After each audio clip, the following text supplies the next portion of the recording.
Hello বন্ধুরা, সবাই তোমরা কেমন আছো? আজকে বছরের শেষ, তাই আজকে আমি নিয়ে এসেছি চিকেন।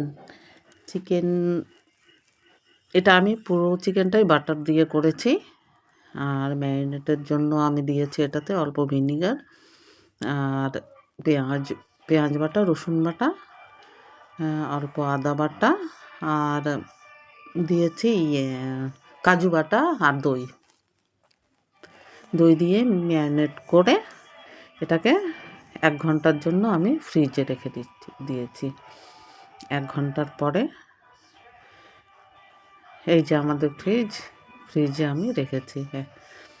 আর বাটার দিয়েই পুরো করেছি। বাটারে আমি জিরা ফোড়ন, তেজপাতা আর ড্রাই গরম মশলা, যেগুলো ওগুলো গোটা গরম মশলা আর কি, ওগুলো দিয়েছি। আর একটা পেঁয়াজ কুচি দিয়েছি, বেশি কিছু দিইনি কারণ দই একটু টকটকি আছে, তাই টমেটোটা অল্প ইউজ করেছি। আর পেঁয়াজটাকে বেরেস্তা করেই আমি এই রান্নাটা করেছি। কাঁচা পেঁয়াজে মানে একটু হালকা যদি থাকে পেঁয়াজ ভাজা, তাহলে ওটার আলাদা টেস্ট, আর বেরেস্তা করা পেঁয়াজের আলাদা টেস্ট। তো এই চিকেনটা প্রচণ্ড টেস্টি হয়েছিল। আর পুরো এটাকে আমি